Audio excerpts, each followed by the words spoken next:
no, no, no, no. अच्छा তিরিশটা শুনে গান এই জমিদারের মেয়েটা বড্ড দেমাক দেখায়। একদিন এমন গাড়ি কিনবো যে পুরো গ্রাম দাঁড়িয়ে দেখবে।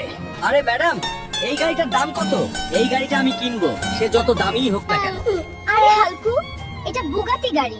পুরো বাংলায় কেউ এত দামি গাড়ি কেনেনি। তুই যে তোর লক্ষ্মণ চক্কর অটো চালা। ম্যাডাম, আজ হয়তো বুগাটি কেনার ক্ষমতা আমার নেই, কিন্তু এমন একদিন আসবে যখন আমি আপনার পুরো শোরুমটাই কিনে নেব। আমাকে যে কোনো ভাবে বুগাটি কিনতেই হবে, কিন্তু বুগাটি কিনতে তো 30 কোটি টাকা লাগবে। এত টাকা আমি কোথায় পাবো? সবাই শুনুন, যে এই এক চোখা কোবরা পাহালওয়ানকে হারাবে সে পাবে পুরো 100 কোটি টাকা। ওকে তো আমি ধুলো চাটাবই। এই গ্রামে কি এমন কোন পুরুষ আছে যে কোবরাকে হারাতে পারে? পুরো বাংলায় এমন কেউ নেই যে আমাকে হারাবে। আজ তোর শেষ দিন, শেষ হবে কিন্তু আমার না। Watch the next part of Hulk Bolche. Like and subscribe to the channel.